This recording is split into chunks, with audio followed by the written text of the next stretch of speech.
sila pala yung nagpapalakas sa akin at sila din yung umaaway sa akin sa tuwing may mali akong ginagawa. Sila yung nagpapaalala sa akin na maging malakas sa bawat araw. Sila yung inspirasyon kung bakit ako naging malakas at naging matapang. Kaya ayan, binigay ni Lord yung isang blessing sa akin, yung anak ko, pinakamagandang anak ko. Sila po yung mga tao na mahalaga sa buhay ko at sila yung namigay ng inspirasyon kung bakit ako nagkaroon ng lakas ng loob na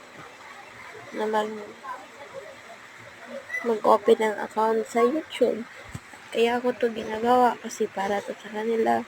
Kasi alam kong balang araw yung pagsisikap ko dito sa YouTube ay mag-aani din ako ng kasaganahan sa buhay para maibigay ko sa kanila yung magandang buhay na gusto nila. Yung mag-ama ko, yung mga kapatid ko, yung lola at lolo ko, yung mama ko, at yung mga pinsan ko, at yung mga pamangkin ko na nandyan sa photos. Kahit malayo man kayo sa akin, magkalayo man tayo, pero hindi ko kayo malilimutan. Palagi kayo nasa puso at sa isipan ko. Sana mag-iingat kayo palagi.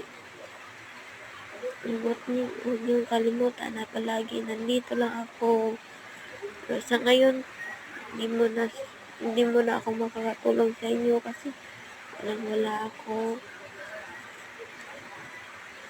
Tsaka, palagi niyong sanang isipin na kahit may problema, huwag tayong sumuko sa buhay. Mahal na mahal ko kayo.